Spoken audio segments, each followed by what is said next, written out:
यस्ता यो 4 वटा पिभट टेबलहरु 4 4 8 वटा छन्। यो तलको चाहिँ लोकल लेभलको यो तिले नजानुको पनि माथिका 4 वटा पिभट टेबलबाट सबै डाटा चाहिँ पहिला डाउनलोड गर्नु। डाउनलोड गर्नलाई यो तीनटा थप्न मात्र एकचोटि दुईचोटि बाट एकचोटि गरेपछि यस्तो यो ओपन डाटा भिजुअलाइजर भनेछ कन्फर्म भयो हैन। अब यसलाई डाउनलोड गर्नुहोस्। डाउनलोड एक्सेलमा गर्ने छ हामीले है। डाउनलोड गर्नु चाहिँ एक्सेलमा। अब यो हेर्नुस् त data excel data dot slash भन्ने आयो। यो सम्झिनुस् है। डाटा यो आयो। ल अब फेरि म फेरि ड्यासबोर्डमा गएँ। अब 2 नम्बरको डाटा यो दोस्रो नम्बरको फेरि खोलेँ। फेरि डाउनलोड गरेँ। अब यसलाई फेरि डाउनलोड गरेँ। एक्सेलमा डाउनलोड गरेँ। यसमा डाटा 1 अलि डाटा मात्रै आयो। यसमा डाटा 1 आयो। सम्झिनुस् है। डाटा 0 डाटा 1 अनि अब तेस्रो नम्बरमा गएँ म फेरि।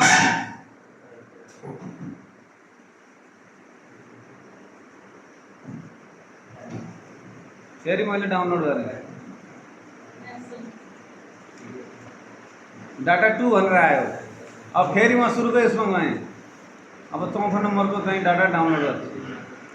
पहिलाको 4 वटा डाउनलोड गर्ने हैन। सुरुको 4 वटा डाउनलोड गर्छु। तलको मतलब भएन। तलको लोकल लेभलको लागि हो। त्यो स्थानीय तहले चाहिँ सबैको एकचोटि हेर्दाखेरि त्योबाट हेर्न सकिन्छ।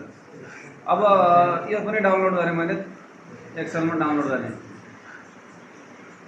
अब डाटा यो अनि पहिलो नम्बरमा यो भयो डाउनलोड। त्यसपछि 1 भयो, त्यसपछि 2 भयो, 3 भयो। अब फेरि डाउनलोड गर्दाखेरि मेरो 4 5 7 बढ्दै जान्छ। त्यो त्यसले गरेको लगातार याद गर्नु। यो डाटा हाम्रो डाउनलोड भइसक्यो। अब हामी कहाँ जान्छौँ भने डाटा हाम्रो डाउनलोड भयो। अब हामी यो डाटालाई हाम्रो साँचोमा लगेर चाहिँ हाल्नु पर्यो। त्यो चाहिँ डाटा चाहिँ कम्प्याटेबल छ कि छैन भनेर हेर्नलाई हैन। अब हामी यसलाई मिनिमाइज गरौँ। सबैलाई मैले त्यो डाटाको गर्ने टेबल सिट चाहिँ अहिले भर्खर मेल गरिरहेको छु। साँचो मेल गरिरहेको छु है। त्यो मेल गरिरहेको छु मैले। मेरोमा पनि कहाँ छ त यो डाउनलोडमा गएर बसेको छ है। डाउनलोडमा गएर बसेको छ।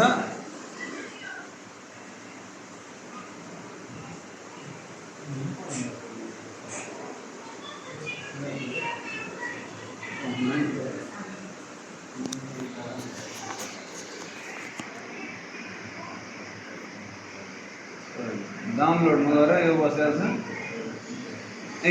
डाटा यहाँ डाटा अब यो मेरो यहाँ छ। तपाईँलाई मैले मेल गर्दै छु। तपाईँले जहाँ पनि त्यो चाहिँ डेस्कटप माथि चाहिँ डेस्कटपमा ल्याएर राख्न सक्नुहुन्छ है। डाउनलोड गरेर मेरो यहाँ चाहिँ मैले यो चाहिँ खोलेँ है। साँचो पनि खोलेँ। यो चाहिँ क्लोज गरेँ। अब यसको आउँछ सुरुमा तपाईँलाई के आउँछ भने यहाँ यो प्रोटेक्टेड भ्यू यो चाहिँ इनेबल एडिटिङ भन्ने अप्सन आउँछ सबैलाई आउँछ। अब यहाँ क्लिक गर्नुहोस्। कुनलाई क्लिक गरियो? इनेबल एडिटिङलाई है। इनेबल एडिटिङलाई क्लिक गरेपछि यस्तो अब यहाँ सेक्युरिटी वार्निङ आयो। इनेबल कन्टेन्ट गर्ने भने चाहिँ इनेबल कन्टेन्ट गर्नुहोस् है। अब इनेबल कन्टेन्ट भयो हो। अब यसलाई अलिक ठुलो बनाएर हेर्नु। अब यसको माथि हेर्नु त यो चाहिँ क्रसर यहाँ कलर रहेछ। यो मैले माथि लिएर गएँ हैन। टुप्पाउँदा हेर्नु हैन। लिएर गएँ। त्यसपछि यसको लास्टतिर के छ भने यहाँ हेर्नु यो लाइक गरेर यसको लास्टतिर लगाउँछु। यहाँ रिजल्ट बोर्ड छ। यहाँ चाहिँ इम्पोर्ट भन्ने छ। इम्पोर्ट भन्नेमा क्लिक गर्नुहोस्। राइट क्लिक गर्नुहोस्। क्लिक गरेपछि यस्तो खुल्छ। अब हामीले यहाँ के गर्ने भन्दा हाम्रा ती डाटाहरू कहाँ थिए? डाउनलोडमा गरेर बसेका छन् हैन। सबै डाटाहरू 4 वटा एक्सेलमा गरेर कहाँ छन् त? डाउनलोडमा गरेर बसेका छन्। यहाँ छ डाउनलोड यहाँ डाउनलोड है। मैले डाउनलोड क्लिक गरेँ। ती अहिले डाटा भन्ने हो पहिला अनि 1 हो 2 हो 3 हो होइन। पहिला यो डाटा भन्नेलाई मैले ल्याएँ। यसले क्लिक गरेँ अनि यहाँ क्लिक गरेपछि त्यो गयो। अब डाटा गयो। डाटा 1 मा क्लिक गरेँ। यो पनि गयो।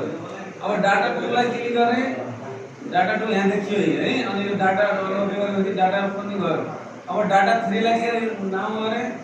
अब सिम्पली हमरा 4 वटा मैले क्लिक गरेँ। अब 4 वटा गरिसकेपछि यसले एकछिन गर्छ। अब डाटा इम्पोर्ट कम्प्लिटेड भने डाटा इम्पोर्ट हामीले राम्रोसँग कम्प्लिट गरेँ भने त्यो सिरियल वाइज गरेर मलाई मिलेन भन्छ यसले। जस्तो 4 लाई पहिला गरेँ 3 लाई पहिला गरेँ भने मिलेन। जुन सिरियल वाइज अब यो हामीले यो लोड गर्छौँ। अब अर्को लोड 2 महिनापछि गर्दाखेरि त 5 6 7 आउँछ आउन सक्छ हैन। त्यसमा जे आछ पहिला आएको डाटालाई याद गरेर राख्ने के। अनि त्यसपछि गएर यो भयो। अब हामी रिजल्ट हेरौँ। मजाले आइसक्यो है। हाम्रो रिजल्ट आयो। ल यहाँ अब हेर्नुहोस् यो सबै ठुलो छ अहिलेसम्मको हैन। अब साफ यो पहेँलोमा हेर्नुहोस् त पहेँलो भनेको चाहिँ मेबी चाहिँ हुनसक्छ जस्तो people sort from immunization clinic भनेर चलेको पनि 3 जना छ हेर्नुहोस् है यो 4 नम्बरको चैत महिनाको रिपोर्टमा 3वटा क्लिनिक चल्यो 3टा सेसन पनि चल्यो सेवा चाहिँ 0 जनाले पायो भने मिल्छ त मिल्न पनि सक्छ कहिलेकाहीँ हैन मान्छे आएर गरे भन्ने भएको गरेले मिल्ने नमिल्ने अगाडि रातो देखाइदिन्थ्यो कहिलेकाहीँ मिल्न नि सक्छ कसो भन्दै आएर भन्ने पनि हुनसक्छ मिलेको त होइन यो पक्कै पनि त्यस कारणले गर्दाखेरि यो मिलाउनु पर्यो यो एकचोटि अपलोड गरेपछि त्यो यो सेभ भएर बस्यो यो त सेभ भयो यो चाहिँ अब यो हेरेर तपाईले डाटा मिलाउन सक्नु नि भयो अब यो फाइल कहाँ गएर बस्छ एकचोटि ल्याग गरेर बताउनु त यो त के जहाँ हाम्रो साँचो छ त्यही साँचो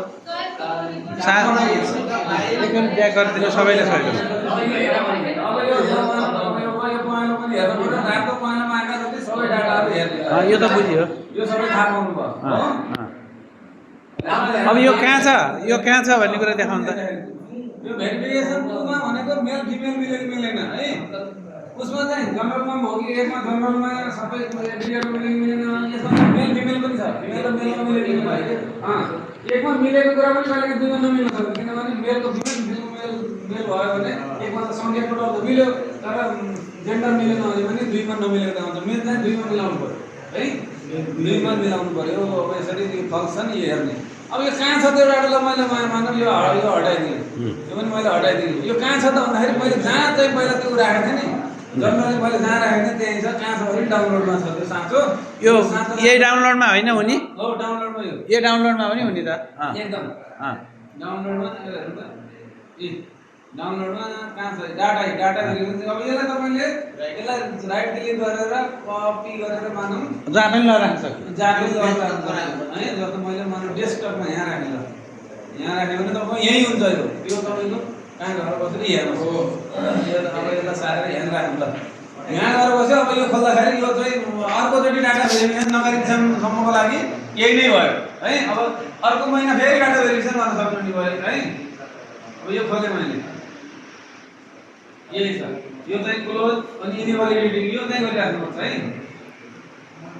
किनभने यो प्रोटेक्टेड भ्यूमा छ अनि इनेबल कन्टेन्ट गर्नुपर्छ अब अर्को एक महिना पछिको एड गर्न पर्यो कसैको चाहिँ यो ल्यापटपबाट खोलेमा यस्तो आयो कसैको चाहिँ डेस्कटपबाट खोल्दाखेरि त्यहाँ उ गरेर तल यस नो भन्ने एउटा चाहिँ तल यहाँनिर चाहिँ यस गर्ने नो गर्ने भन्ने हुन्छ यस गरेर अनि त्यहाँबाट ओके गरिदिनु है इनेबल कन्टेन्ट भनेर अब यो महिना गरियो अब अर्को अब एक महिना पछिको गर्न पर्यो भने फेरि फेरि त्यही तरिकाले गर्ने त्यही तरिकाले यो साँचो भइहाल्यो ल त सर साँचो भयो ल रमेश सरलाई धन्यवाद दिँदै सबैले ताली ठोकौँ त मैले सेभ गरेर राखेको थिएँ